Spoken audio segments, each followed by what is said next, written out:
পুজো এসে গেছে, তাই আমরা দেবী মাহাত্ম্যর চর্চা করব। দেবী মাহাত্ম্যে মূলত ৩টি কাহিনী রয়েছে।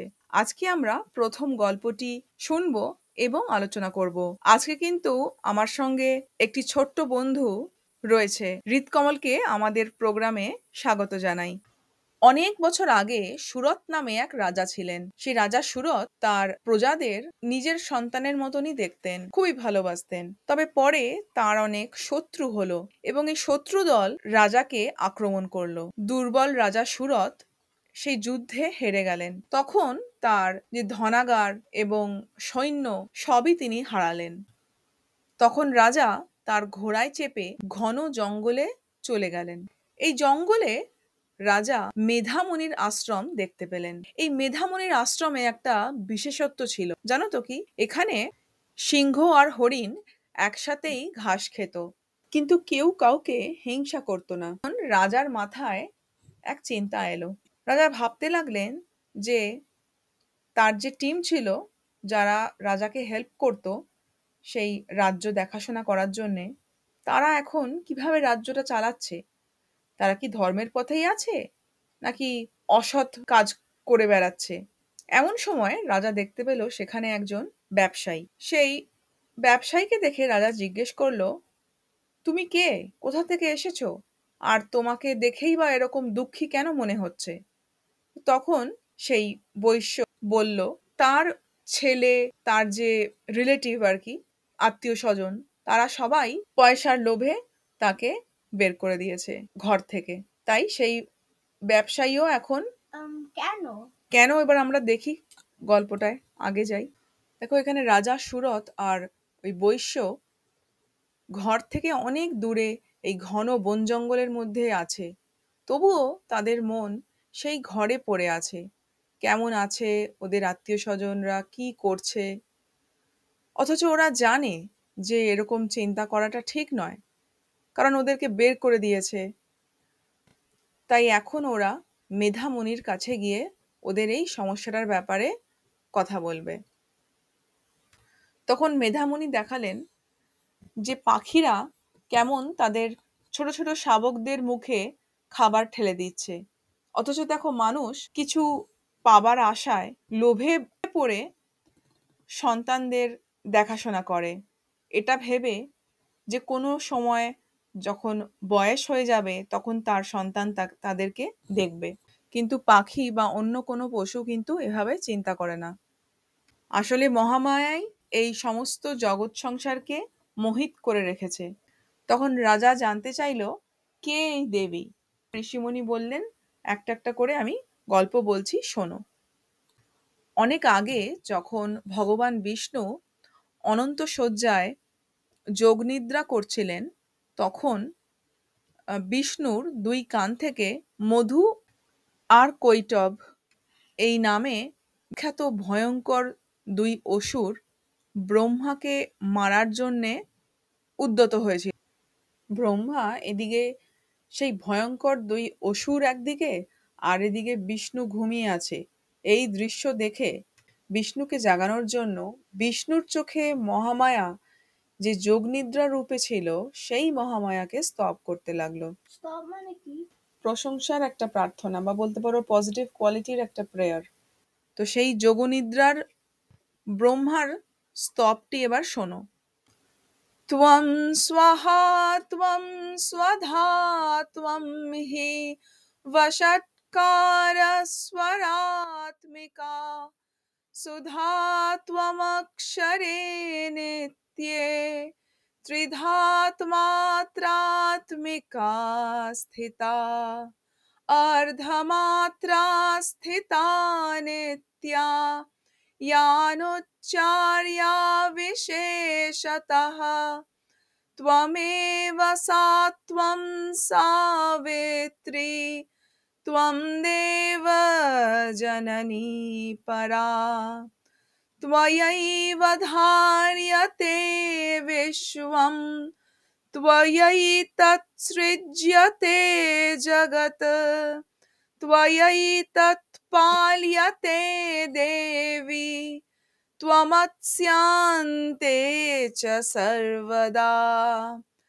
विसृष्टौ सृष्टिरूपा त्वं स्थितिरूपा च पालने तथा संहृतिरूपान्ते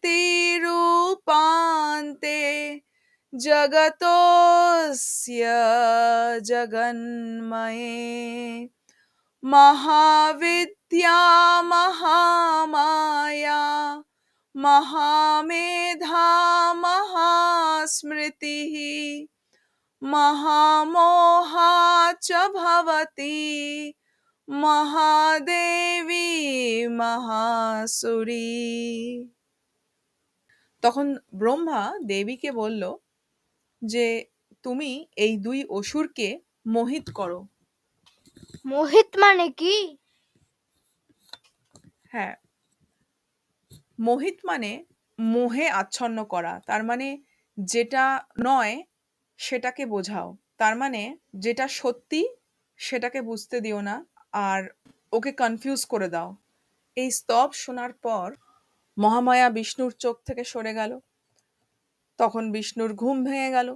ঘুম থেকে উঠেই দেখছে একদিকে ওই দুই দুর্ধর্ষ অসুর আর অন্যদিকে ব্রহ্মা।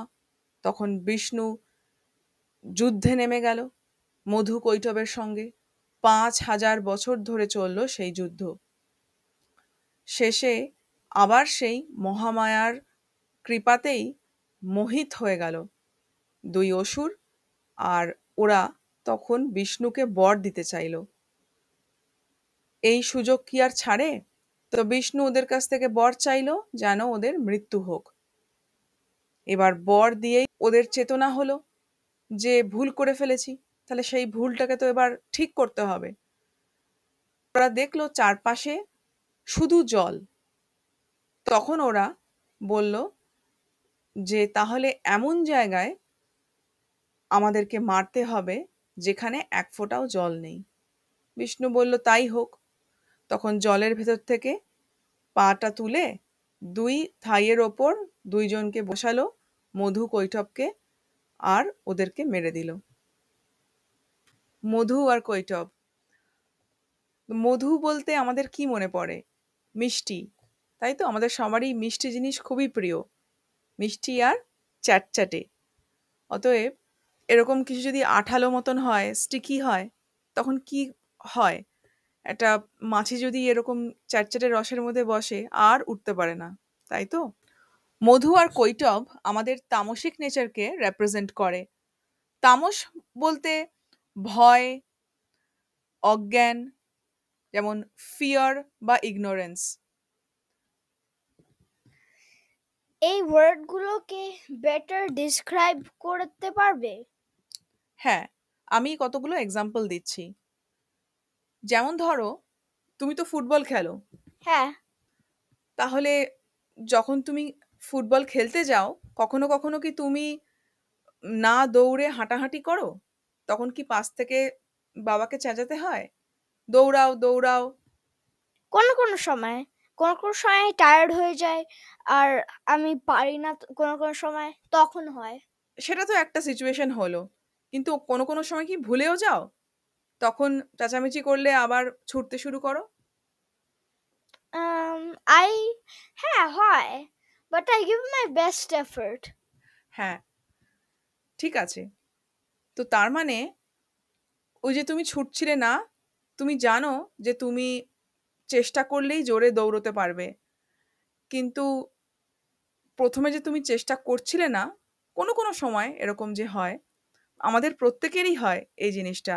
সব গুণগুলো আমাদের ভেতরেই আছে। তো ওই তামসিক যে নেচারটা সেটা আমাদের ভেতরেই থাকে। তো তখন সেই তামসিক নেচারটা উকি মারে, বেরিয়ে আসার জন্য চেষ্টা করে। আর তখন আমাদেরকে বলে যে দৌড়তে হবে না, হাঁটলেই হবে। সেরকমভাবেই কোনো সময় কি মনে ভয় হয়? যেমন ধরো তুমি বড় বাচ্চাদের সঙ্গে খেলো, তারা তো তোমার থেকে শরীরে অনেকটা বড় সাইজের। তো তখন খেলতে গিয়ে কোনো কোনো সময় কি ভয় হয়? তখন তোমার মনে কি প্রশ্ন আসে? কোনো কোনো সময় যদি একটু অ্যাগ্রেসিভ খেলে তখন আর হতে পারে। তখন কি তোমার মনে হয় যে যদি ও যদি আমাকে ঠেলে দেয় আমি পড়ে যাব, বা মেরে দেয়, চোট লাগতে পারে? আমি আমার ওরকম মনে হয়, কিন্তু I am thinking like what if I push him and he falls? Like if I think the opposite, the illusions are beaten by my thoughts. হ্যাঁ, ঠিক বলেছ। তো কখনো, কখনো আমাদের কিন্তু ওই চিন্তাটা মাথায় আসে যে যদি আচ্ছা আমি তো করব এটা, কিন্তু যদি ঠিক না হয়, যেমন ধরো তুমি কোনো আ অজানা হয়তো অঙ্ক করতে যাচ্ছ। তখন কি কোনো সময় মনে হয় যে আচ্ছা এটা তো করব, কিন্তু যদি ভুল হয় তাহলে করব কিনা? মনে কি কখনো ডাউট হয়? হ্যাঁ, অনেক সময় হয়। আম এ আমি আমার ডাউট হয়, কিন্তু আই আমার মনে হয় বেস্ট গেসটা দিলেই ঠিক হবে। হ্যাঁ, তো তখন তুমি একটু গেস ওয়ার্ক করছো। তো সেরকমই আমাদের কি হয়, ভয় হয় যে এটা ঠিক হবে কিনা, করব কিনা, মনের মধ্যে সংশয় হয়। এগুলো সবই কিন্তু আমাদের তামসিক নেচার থেকেই আসে। ফিয়ার, প্রোক্রাস্টিনেশন, যে আজকে নয় কালকে করব। যদি ঠিকঠাক না করতে পারি তাহলে কি হবে? তার থেকে বরং আমি পরে করব। তো এই পরে কালকে করব, পরশুদিন দেখা যাবে, সামনের সপ্তাহে করব। এরকমভাবে আমাদের চলতে থাকে। তো এই যে অনেক সময় আমরা ডিসিশন নিতে পারি না কোনো, কোনো একটা জিনিসের। ওই মুহূর্তে মনে হয় যে কি জানি আ এখন ডিসিশন নেব না, ভুল হয়ে যাবে, পরে নেব। তো এই সবই কিন্তু আমাদের তামসিক নেচার। তারপরে যে কোনো কিছু অনেক সময় অ্যাডিকশন হয়। তুমি কি শর্টস দেখো? Sometimes. হ্যাঁ, এবার দেখতে, দেখতে কি ভুলে যাও? কি হয়তো কোনো সময় খেলাই দেখতে গেছিলে, কিন্তু শর্টস এর একটার পর একটা ওরা আ দিতে থাকে। সেটাতে তোমার কি হয়? তখন কি অনেকক্ষণ হয়ে যায়? তুমি হয়তো ভুলেই গেছো তুমি খেলা দেখতে গেছিলে আর অন্য কিছু গেমের গেম শুরু করে দিয়েছো। সেটা কি হয়? হ্যাঁ, ওটা হচ্ছে ইলিউশন। আর মাইন্ডটা ওই ডিস্ট্রাক্টেড হয়ে যাচ্ছে by like something I haven't maybe watched, and my mind gets taken away by that. হ্যাঁ, দেখো এগুলো সবই কিন্তু হচ্ছে আমাদের তামসিক নেচার। আমাদেরকে এই তামস মনোভাব থেকে উঠতে হবে। যে টিভি দেখার নেশা, যেকোনো ধরনের নেশা, সব নেশাই কিন্তু আমাদের তামসিক নেচার। অনেক ধরনের নেশা হতে পারে। আমাদের এই তামসিক নেচার থেকে রাজসিক নেচারে উঠতে হবে। ওটা হচ্ছে একটা, তোমাদের যেরকম একটা ক্লাস পাস করলে যে নেক্সট গ্রেডে ওঠো, হায়ার গ্রেডে যাও, তো ঠিক সেরকমই এটা আমরা তামস থেকে রাজসে গেলে এটা একটা গ্রেড হায়ার হবে। কালকে আমরা রাজসিক নেচারের ব্যাপারে ডিসকাস করব আর মহিষাসুরের গল্প শুনবো।